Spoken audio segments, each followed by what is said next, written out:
Hi, everybody. This is your host, Jon Toker from Biz Insider. I have a very special guest here with me today, John Ellis from Cox Automotive. Hi, John. How are you doing today?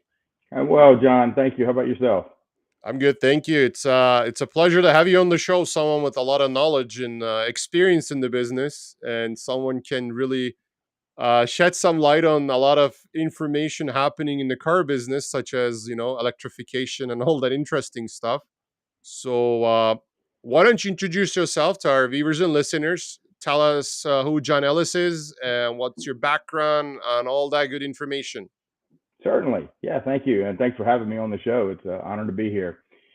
So, I'm an economist by education. So, I'm not an economist for our company, but I use that in all of my strategic business uh, dealings with our clients today and the research that I do. So, that's very helpful in today's economy, especially understanding exactly where we are in this current environment. And as an educated economist, I have an advanced degree in international business. So studied the Netherlands, did a business plan and my thesis all around the Netherlands and go to market in the EU. So that was pretty before it was the EU. This was in the 80s.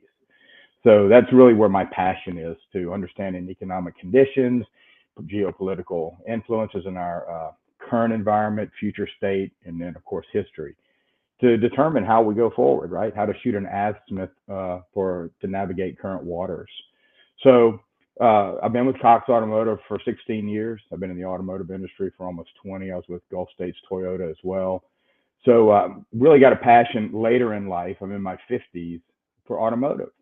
So fortunate enough to come over here, learn the business from the ground up, also from that OEM as well. And then the last few years, really engaging with our largest clients on strategic insights and thoughts on how to navigate the pandemic from start to finish. And that's really where um, I began to culminate all the experiences of my life, including my education, to really make an impact in not only our business and the industry, but with our clients at the Cox Automotive. So having done that for the last couple of years, actually for the last 3 years, we have a new mobility division, and I was tapped on the shoulder to help head the strategy for our battery solutions to part of our mobility. So how we handle the battery once production is over and the cars in use. And so that's really where I focus today. Wow, that's really good stuff because electrification is a really hot topic right now, and you're someone with a lot of access to a big data to be able to talk about these things. So you said something really interesting, a new division, the mobility division.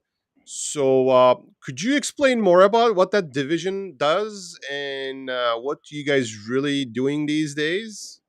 Sure, certainly. Cox Automotive is an automotive ecosystem, and in that ecosystem, we have a mobility division that really focuses on what's next, right? What's mobility look like for our industry and in ways that maybe we don't understand today. And so it's led by Joe George, our president of mobility, a very knowledgeable and influential person in the industry. So very well led there, right? And so in that, there's multiple areas of autonomous, shared, electrification, of course, and then fleet services. And again, my area of expertise is strictly around the battery services and solutions area.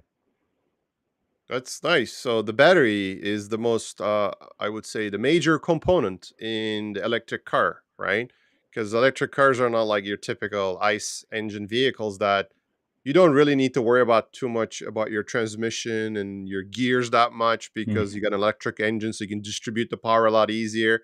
Some applications we see cars that have electric engines in every tire, right? And they have that four-wheel Right. drive technology like that. I mean, they're prototypes, but it is possible to make these things. So battery becomes your most important component because uh, battery. You're not just producing the battery, but what do you do after the battery? Like because there's a lifetime on that battery. So I don't know if your expertise falls into that, but like what's the average? I would say the lifetime of a battery, and what do you do after that? Like because I heard hard to make these batteries, right? So would you like to talk about that a little bit?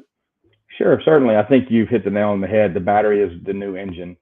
right? So it's the most major component of that vehicle today, and costly, right? But also, most important. And so when you think about the battery, there's tons of components, high voltage components around it, the motors, the converters, right?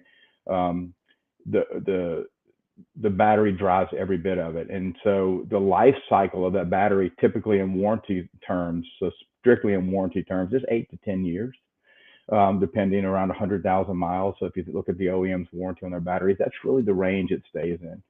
Um, Unfortunately, this is a new technology. So what we're finding is there are situations where they go from production to the market, and there's some issues right away, right? So early, long before, and that's when the warranty kicks in, and companies like ours have an opportunity to help the OEM administer their warranty process. So we do that in all the areas that you spoke about today, especially around um, um, administration of that warranty process from the end user to the OEM, but also from determining the state of that battery, the state of health, so to speak.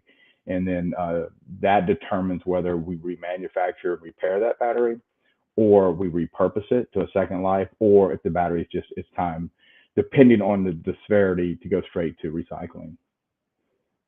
Wow, that's a very complicated process and uncharted territory. So you guys are probably the first company trying to come up with those processes because it hasn't been done before. And the other manufacturer, like Tesla, probably has their own stuff, and they're pretty much very protective of what they do. And like we don't know what their processes are, pretty much, right? They're very separate than the car business. Like they're in the automotive, but they're very separate. Like, I don't think Mm-hmm. they even attend an ADA or anything, and it's an interesting thing. So what you guys are doing is very important for these OEMs because like traditional car brands like Toyota, Honda, Nissan, they need help in that because it's uncharted Certainly. territory, right? Um, w- I was just reading in the news yesterday. It was announced. What do you think about these partnerships between OEMs like Honda and GM? Just announced that they're going to be building cars together to make it more affordable for consumers. Well, what is your opinion on that? Understanding the complexities in our industry and the capex, the expense of getting into this space the way they need to, I think it's foretelling that we're going to see many more of these, and it's exactly the strategic moves that will make this a long-term play for us. We've seen electrification come and go over and over again, but I think it's here to stay now. The train has left the station for many reasons, not only for geopolitical, but also because of what we're seeing in the push for environmental regulations, as long with really the cost structure of the EV is really starting to drop. I mean, it's not exactly where it needs to be today, but it's getting there, and it will be there soon, where the average consumer can afford that front end cost of an EV purchase. So, saying all that, these OEMs really have to leverage themselves correctly, and I think this is a great example of how necessity breeds invention. GM has just come out with the Ultimate battery, which is their prototype. It's their invention, so to speak, that will allow them to use this in multiple models. So I think up to 17, which is exactly what we need: standardization. We don't need a different battery in every GM model that they have. And today, there are different batteries in different models. And so that makes it very hard to service them, to understand the data mapping components inside the battery, which also makes it hard to, really understand the state of health. So thinking about all that, GM has built this Ultimate battery, which I think is advantageous to Honda. But on the flip side, Honda has technologies and expertise that'll be helpful to GM. So I think we're going to see a lot more of this, and I think it's a great thing. Yeah, I think you're absolutely right. Better cooperation is gonna like the more they work together rather than work against each other. In this case, it's gonna benefit only the consumers, right, and the companies as well. So it's a good thing. And the other thing is this technology is very expensive to develop Mhm. and make these batteries. And if you don't have one size standardized like size, everybody decide to make their own stuff. Interchangeability of the parts going to be an issue too. So like if GM and Honda shares the same kind of battery technology and the size and stuff, right, then they can be interchangeable. So finding spare parts is going to be easier. and training technicians going to be a lot easier. So then you don't need to train specifically technicians on Honda products. I mean, someone trained on GM can work on Honda too, which is, I think, good, because we got to retrain all those technicians again for these electric cars. They're going to be different, right? So Well, I that's think that's a great point. If you think about electric vehicles today, and I was reading about this just the other day, the powertrain is the only thing that's different. So that's what's so exciting about moving into electrification is we're not rebuilding the vehicle. We don't have to, so to speak. I mean, upfitting is even an industry initiative today, taking existing ICE vehicles and upfitting them with an EV powertrain, because the brakes, the all if you look at the Tesla right now, it's still got the heat, the compressor for the AC, it's got the heater, it's got a lot of converters in there to make that down to the right voltage and the right AC or DC conversion to make all these other components work that you see in a regular ICE vehicle. So besides the fact that there's only roughly 700 moving parts in an EV versus over 2,000 in an ICE vehicle, makes it a lot simpler. The parts that are left in an EV besides the powertrain is pretty much what we're used to working on today for technicians. So yeah, there's going to be some advancements in training. We're doing that as well, training our folks up. But I do agree that it's going to make it a lot simpler and easier for us to work on the vehicles. that's Plus the great. maintenance costs, yeah. Plus the end user maintenance costs will be reduced. So let's talk about that maintenance thing a little bit, because the biggest elephant in the room when you talk to the dealers who currently sell ICE cars, Hmm. they're so worried about their service income is going to diminish Hmm. significantly once we switch over to the electric only vehicles. Because as you know, when you sell a brand new car, generally speaking, 4 to 5 years is your average time when people go back to the franchise dealership to do oil changes and all that maintenances. Now, when I talk to dealer principals, the biggest concern is, okay, we switched to electric. How are we going to make money? Because, fixed operations is where we make our big income. And fixed operations is your specialty too, because you work for Gulf States Toyota, right? So, what do you think about that? What's your opinion? Yeah, I think just like everything in EV world, in the electrification pioneering space that we're in today, transparency and knowledge is going to be very important. We're doing studies, and I've read some studies where it shows exactly the opposite of what dealers are so concerned about. It is that the cash pay repair order is actually going to grow in revenue, albeit there'll be there'll be fewer of them, right? So think about the supply chain today: fewer cars, higher profits, right? We saw, okay, we don't have as many new cars in the market. How are we going to make it? Well, dealers had record years last year, right? Same thing I think you're going to see in the electrification for fixed op is the same. You're going to have fewer maybe repair visits, but larger repair order volume, revenue volume. So they're going to find that, wait a minute, there's a balance here. Secondly, it's going to help them with scheduling, with employee headcount, right? Fewer visits, but higher ROs means less traffic, but still higher volume and profitable traffic.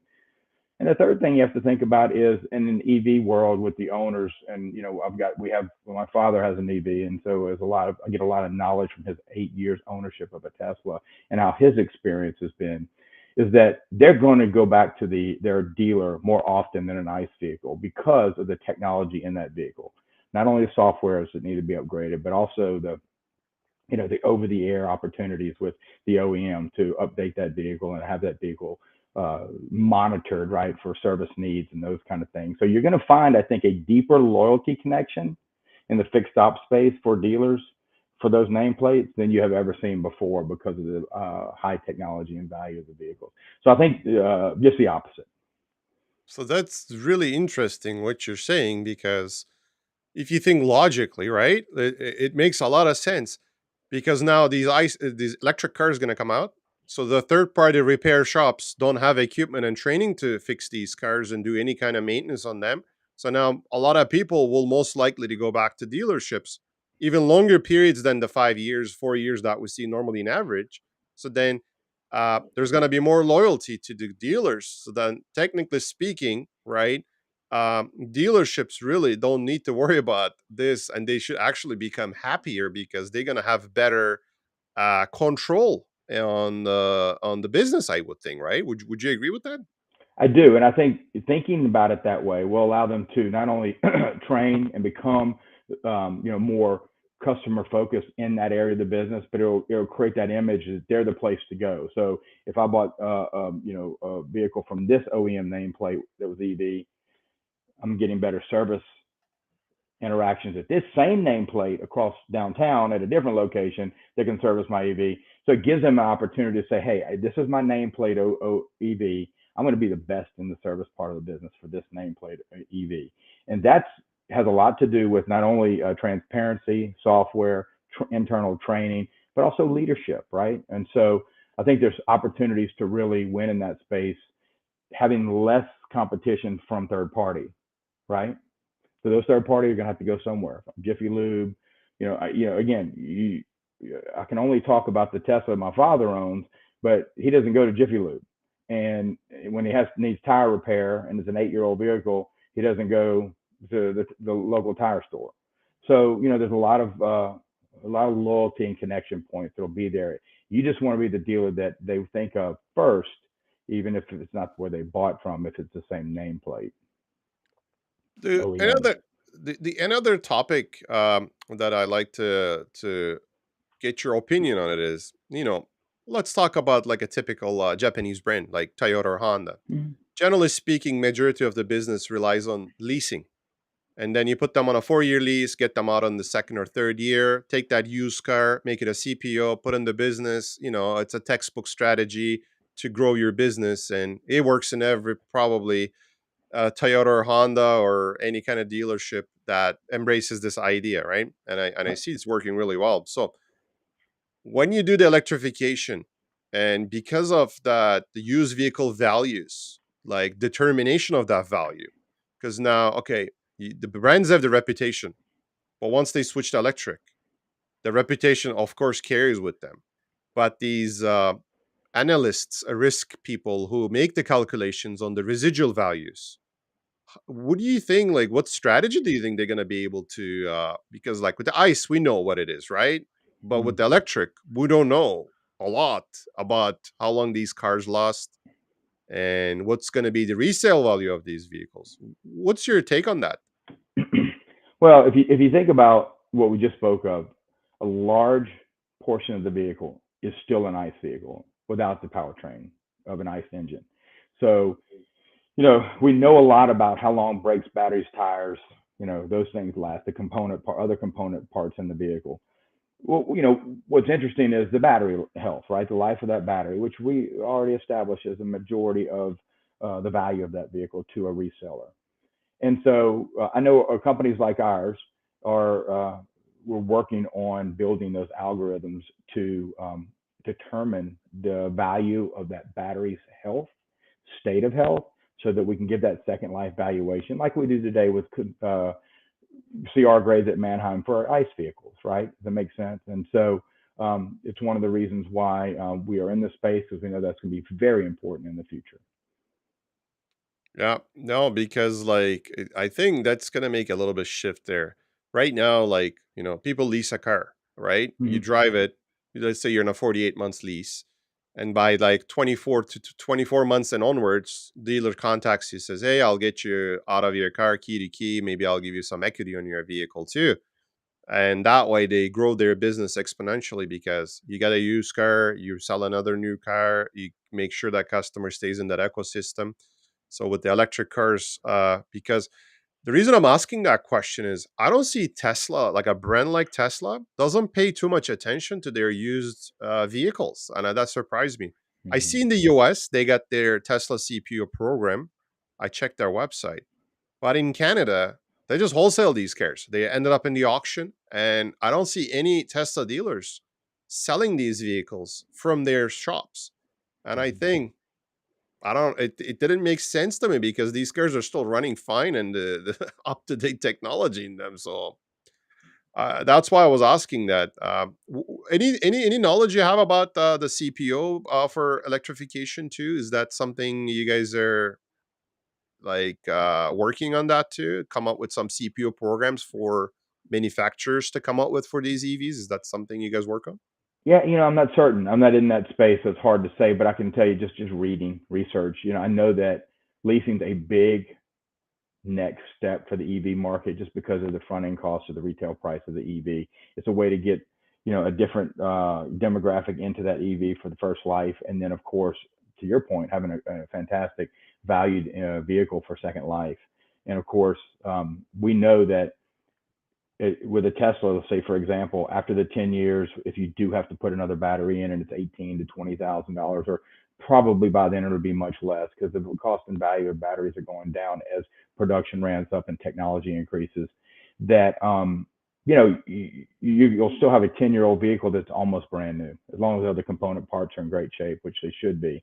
And so the engine and transmission are where most people get worried when they buy a car that's 8 to 10 years old. With a brand new battery, it's pretty economical, and you have a pretty nice vehicle back on hand in later life. So there's a lot of opportunity for second, third life for EVs, certainly. And I know that that's a space that we're interested in. I just don't know much about what we're doing there today.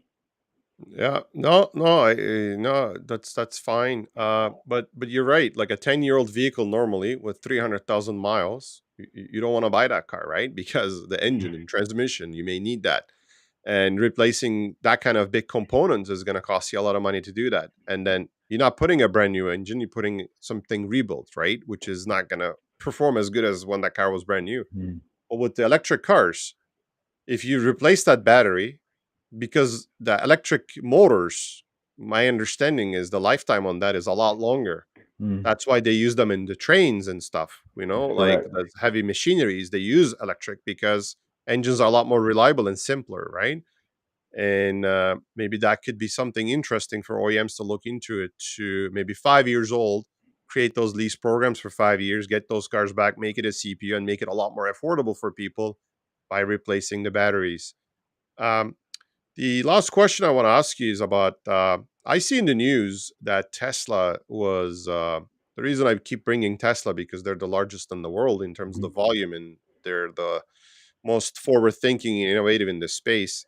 So they're talking about enlarging the batteries. Like, I think because all those, like, when we think about a battery, it's not just a one size big thing, right? It's multiple cells in it. That's So they correct. made this agreement with Panasonic, and now they make those batteries bigger per piece. Uh, That's what do you correct. think on that? Why would they do? What's the benefit of doing that? Is it just cutting the manufacturing cost on it? Well, so of course, okay, so let's just say what it is. It's taking this battery, and if I could show you on the screen, I would. But from 2170 to 4860, and that's 46 by 80 or 21 by 70, and those are the cell sizes inside the module.